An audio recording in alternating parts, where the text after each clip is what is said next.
Well, today's movie is. What's today's movie, Roddy? Today's movie is Equinox, 1970. Yeah. Yeah, I believe this was like a student film.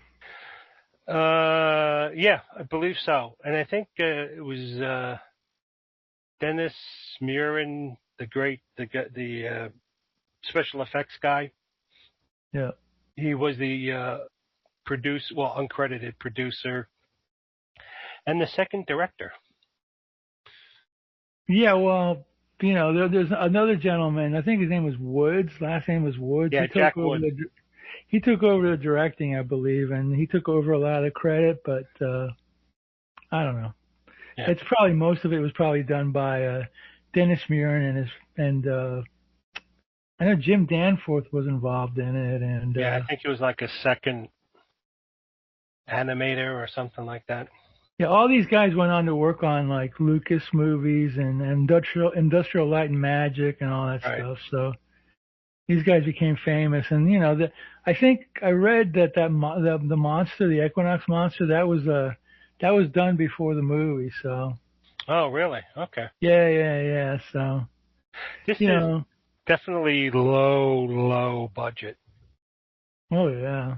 It's a student film that they shopped around, and Jack Harris decided to produce it, and then he hired some Woods to fix it up a little bit. I think they added new footage to it. Yeah, I think they added footage with the park ranger, the weirdo. Yeah. Who was a demon or whatever, and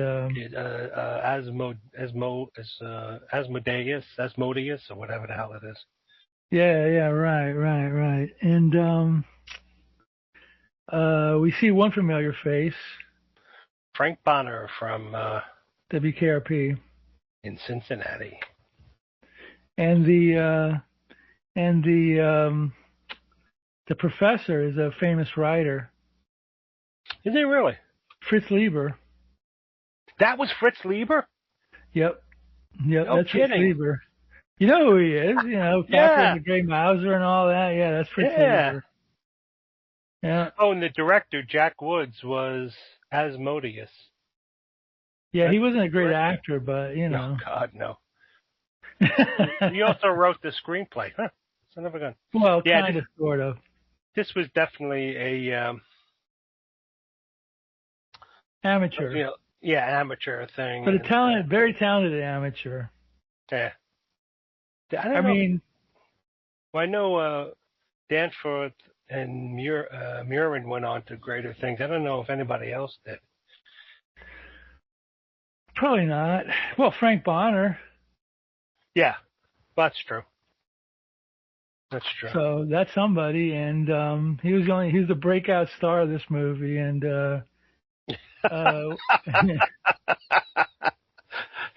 I'm trying to be kind, He was in other movies too. Before I can't think of him right now, but he was in other movies before KRP as Frank. What was his name? Herb Tarlick. Herb Tarlick, yeah. Yeah, that show is it kind of hard. I don't think it's ever come out on DVD because of all the music rights, because they keep playing songs all the time, and I think they had to when they would replay it on television. They would put in different music, sort of non-copyrighted music. Yeah, sometimes they can get away with somebody doing a cover of it, Yeah, because of all the music, which is a shame because it was really good. That was like part of a real part of the show. Yeah. But he's like the breakout star of this movie, so to speak. And my friend saw this on TV. I've never seen this movie. I did too. I caught it in the middle when that giant caveman-looking guy was attacking them. That's when I came in. I'm like, oh, what the heck is this? And then suddenly Herb Tarlick disappears into the vortex or whatever the hell it is, and then he's hanging out trying to give the guy the book. Oh, so you did see this? I Okay. can't, yeah, but in the middle, so I didn't see the very beginning. So it was kind of confusing as hell when you don't know, you didn't see the first part. But they had some interesting, like that demon, that flying demon was interesting. And you know that the the giant caveman that was done with trick photography. That wasn't obviously that's a guy. Yeah, That was done with some yeah, trick photography. That was pretty good actually the way they it did was. that. Yeah, so it's like, the giant was close to the camera and Herb Tarlick was far from the camera. But yeah, it was very good actually. And I guess That's very clever. Very yeah, clever. I mean, this movie is like the plot is so basic. It's like yeah, some kids go into the woods for a picnic. They were exploring. They see a castle. They go in. Blah blah blah blah blah blah. Get a book from a crazy old man who was apparently that crazy old man was the grandfather of I don't know if it was Dennis Muren or somebody behind it. He was the grandfather of him. So he shows wow, them the book. They open up the book. They unleash demons. There you go. right. The book of the whatever did they call it? Did the book have a name like Necronomicon or something? I don't remember it having a name, and they were carrying it around, but I don't think they gave it a name. And you didn't And see this much. movie started with a flashback too. Yeah. Well, it started with the reporter going in talking to. He's there looking for a news story, and he goes to the guy who's I guess the main star of the movie, who's sitting in an insane asylum, looking at a cross on a chain. Hey, before we keep going, your audio is very low. Okay. I don't know what the deal is, but your audio is very low. But maybe that's just my phone, so don't worry about it. I'll raise my audio. No, it's my headphones. Don't worry about it. Okay. Yeah, you're better. So, It's a stupid new computer that I'm working on. okay. So he's talking to the guy, asking him questions, and suddenly the guy freaks out, and I think they try to take the cross away or give him some kind of injection, something. But the guy freaks out and he starts strangling the reporter, and the reporter, and then the orderlies come in and put him down, give him an injection to calm him down, and he's mumbling on about something. He's incoherent. So then the doctor is saying, "Well, would you like to hear the police tape?" I don't know why the doctor would have the police tapes. So he's listening to the police tapes, and then it goes into the flashback, and the main guy, I guess his name's David. He's looking for his professor, who's dabbling in the occult lore, and he has this book. And every once in a while, it flashes the old guy paging through the book, looking at different things. And the professor is Dr. Waterman. He's he's been trying to summon demons and do weird stuff, and apparently they said like his house was destroyed by demons, and you see this giant, I don't know, octopus like thing, Oh destroying. yeah, that was cool. Yeah, that was cool. So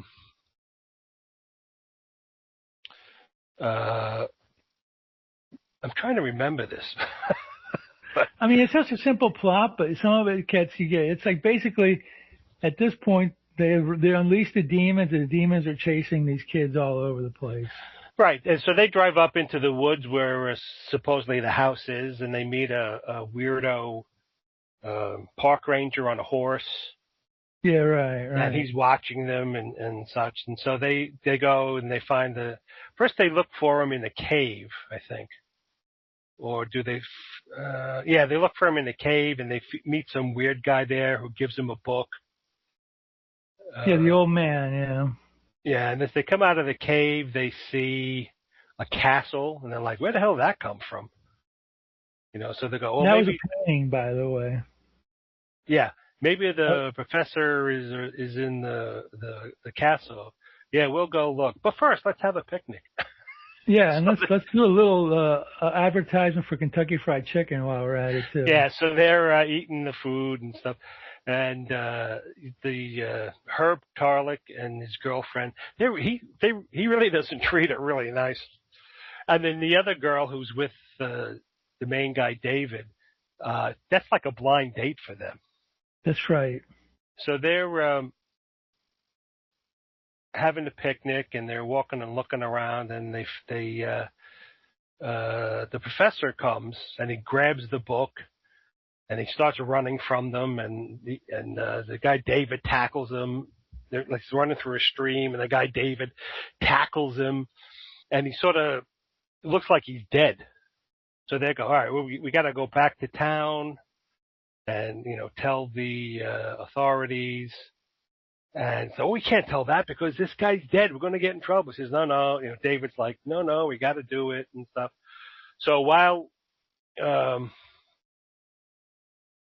they were all, and then the two girls are back at the picnic area, and the Herb Tarlick's girlfriend leaves for some reason, and then the other girl, whatever her name is, she's there alone, and a park ranger comes along, and he does this weird, like strange thing with his mouth, and he's like, Yeah, the close-up, so he's making a face, he's drooling and stuff. Almost like a fish mouth face, and she's like hypnotized, and so he starts messing around with her, trying to get her clothes off, and suddenly a cross, which for some reason is around her waist, falls in the ground, and he sees it, and he backs away, all like fearful, and again, she's just laying there, sort of catatonic, and he's like, and he runs away, overacting, and she doesn't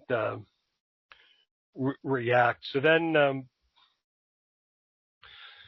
David and the other guy comes back, and they're looking at the book, and they're reading notes, and they're like, well, we gotta go back in town.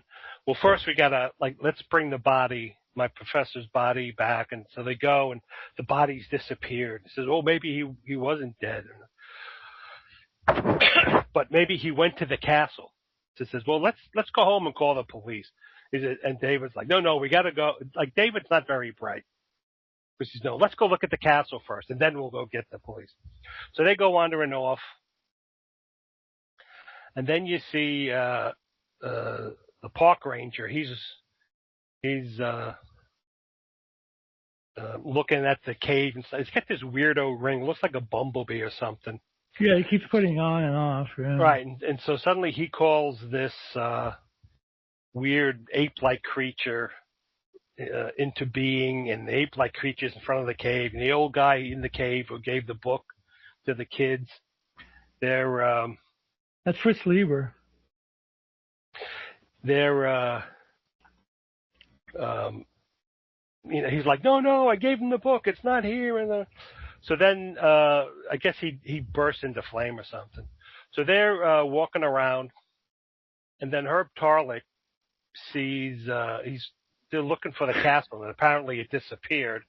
So then Herb Tarlick sees a bird flying, and it disappears, and he goes, wait a minute. So he says, oh, I don't know how he figured this out. There must be some kind of dimensional portal there. So they're there, and they're looking, and they're sticking their hands through and throwing rocks in, and like half the screen is it's obviously a special effects. It disappears. Yeah, I remember that. They're like, what's going on? So then you hear the girl screaming, and it's the gorilla monster, and he's chasing the girls, and of course one of them falls, and he's going after them, and they're carrying the book, and it's like, oh, we're kind of they go into like a little rocky crevice. And meanwhile, the guys are throwing rocks at they're on a cliff, and they're throwing rocks at the beast, and the monster's like, growling at them and stuff. So then Herb Tarlick stays there, and he's throwing rocks while David goes to the girls, and he's there safe in the crevice. And then Herb Tarlick runs, and he goes running into the crevice too. And You're cracking me up every time you say Herb Tarlick. You're cracking me up. Well, I can't remember. Oh, it's funny. That's how I remember it. So then they're like, cracking me up. How are we gonna, like, we're sort of stuck here. I guess they're in like an area where they can't escape. So then Herb Tarlick finds a long stick, and he cuts it into a spear point. And then David goes running out and he stabs the monster, and the monster's like, and he dies. Frank Bonner's name in the movie was Jim Hudson. Was it? Yeah, I like Herb Tarlick. Herb Tarlick cracks me up, though. Yeah. So they stab and kill the monster, and they're looking around like, okay, so I guess we got to go back to town. Let's go to the picnic area, and then. Well, I think Herb Tarlick goes, no, let's get my camera. Then we can take a photo of it, and we'll make millions of dollars. In the meantime, so they walk away. In the meantime, the monster disappears in a flash of light. And they're walking back looking, to go back to the picnic area. And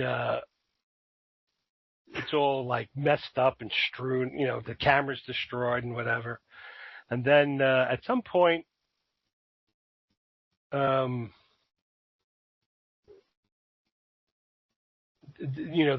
guys, the girls and the guys separate again. So then the girl who was attacked by the park ranger, she tries to attack the girl, and she does the same weird fish mouth thing, but Herb Tarlick's girlfriend knocks her in the head with a rock. And she's like, oh, what's going on? Oh. And then they meet the park ranger, and the park ranger is acting all weird. And at some point in the book they found these magic symbols to make. Yeah, right. And then the park ranger's like acting all weird to Herb Tarlick, and he's like, give me the book. And Herb Tarlick is like, no, and he pulls out the magic symbol, and he's like the park ranger's all like, so he's talking to him, and he's saying to Tarlick, you don't know what you have, you don't understand the power you have and stuff, and he's confronting him, and then it's back to the scene, and the girl's like, oh, she attacked me, Herb Tarlick's girlfriend, she attacked me, and he's like, well, she doesn't remember what she did, and so then they're suddenly see a giant green caveman coming after them, and Herb Tarlick has the book, so he's going after Herb Tarlick, and then David is like throwing rocks at it, and the monster's like, and Herb Tarlick's like, is this what you want? Is this what you want? So he goes running into the dimensional doorway, and the giant caveman goes in, and then you see him like halfway out of the dimensional doorway, and it's like in the air, and he's like, here's the book, and gives David the book, and then David gets up, and he goes into the dimensional doorway looking for Herb Tarlick, and while he's in there, he can't. It's all like weird and beige, and the lighting's all off, and then you see. And somehow the park ranger attacked Herb Tarlick in the dimension, and then he appears as Herb Tarlick, and then while David's trying to help him, he crushes David's magic symbol that would protect him. And then he comes out, and he's obviously they suddenly realize it's not it's not Herb Tarlick. So then they, the three that are left go running to get away, and at some point, what's his name? The park ranger turns into this sort of red demon with wings, and he's flying after them. And I think the Herb Tarlick's girlfriend gets killed somehow. I forget how. But he's coming and he's flying to sort of come after them, and they go into the woods to try and stay away from the flying demon. And then there's they go through a cemetery, and you see the demon sort of come flying down with his feet outstretched to grab them, and they go hiding behind this stone cross. And as the demon's flying towards the cross, he suddenly hits the cross and explodes. And in the big explosion, David, he sees the girl, Christine. I think that's her name. That's her name, yeah. His blind date. He sees her, and she died in the explosion. So he gets up, and he's I don't know if he had the book with him or not, but he's going to the highway looking for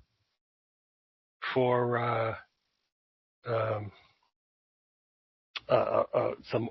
Before he goes, there's this giant shadowy figure in cloth, almost like Death, with all the robes and stuff. And Death says, "In a year and a day, you will die." So then David goes running. He doesn't have the book. He goes running to the highway, and he's trying to flag down a car, and you see this car driving towards him, and there's nobody driving, but you see the wheel turning and the gas pedal being depressed, and the car hits him, and he gets knocked out, and then another car comes along, and I guess that's when he ends up in the hospital. So then it flashes back to the hospital where he is, and the reporter is finished listening to the tape. So apparently all this that is what David recorded on as he was being interviewed by the police. So then the reporter goes, "I don't know if I could use this, so it sounds too outlandish or whatever." So he gets up and starts walking away, and as he's walking out of the hospital, you see the girl Christine. She's walking into the hospital, and she stops and she looks all sinister and evil and stuff. And it's exactly a year and a day from when the guy first went in the hospital. So it's the implication is that she's going to kill the guy to fulfill the prophecy or whatever. Prophecy, yeah. Yeah. That's it. The end. I never really put two and two together, but somebody in a review, somebody said in a strange way, Equinox is the Evil Dead with Ray Housen substituted for Sam Raimi. Yeah. Kinda, yeah. Kinda. Yeah, kinda. Not exactly, but kinda. Yeah. This movie was made for $8,000 and it grossed $849,000, so pretty damn good. Nice. For a little, student project or whatever. Yeah. Which yeah, it was originally 71 minutes. The other guy added 8 or 9 minutes to it. Or more. I think 11, because it went up to 82 minutes. And the original title was The Equinox: Journey into the Supernatural. Yeah, I mean, it's kind of a fun movie. It's kind of not much. The effects are cool. They're not Harryhausen level, but damn good for a high school guys. Yeah. The sculpting of the creatures. Equinox was cool looking, Yeah, the sculpting of the creatures wasn't top shelf, but they were still good, and they were animated really good. Yeah. I mean, they show up they all have a little bit of screen time, not a whole lot, but they have a little bit of screen time, Yeah. And the caveman effect was good. So yeah, I mean, I don't know if this was I don't know if this was ever released as the A picture. Maybe it was the B picture in a whatchamacallit on the double feature. Yeah. But yeah, I mean, some of my friends said, "You never seen that before?" I go, "Never saw it on television." All I have is an old VHS that I bought because the packaging looked cool. I don't think I ever watched this. This is the first time I ever watched this movie, so it's okay. Yeah. I mean, if you're into low budget, some special effects and, you know, okay to from okay to bad, you know, acting. Mostly Yeah, like I not mean, that great. like you said, it could be a TV movie even, you know, that kind of Yeah, yeah, not quality. yeah, yeah. But yeah, I've seen it on television once, way back when I was like in the '80s, I think, and I don't think I've ever seen it on since. Yeah, I never saw it. And some movies are like that. They're good, they're fun, but they don't seem to have they don't belong to any packaging. Well, I know it was put out on video in the '80s, so. Yeah. Well, anyway, that's it. That's We're gonna it. have a contest. Oh, I'm sorry. Go ahead. Go ahead. No, I said that. That's it. The end. A good And movie. we're gonna have a contest though at the. It's gonna be like you know, you can write it in. I want everybody to write in, and you're gonna get a free prize from Roddy. How many times did he say Herb Tarlick? Okay, just count them, and then Roddy will send you a no prize or something. That was hilarious. That was hilarious. I kept hearing Herb Tarlick, Herb Tarlick. I was like, well, that's how I count. remember. I mean, I know it's funny as shit though.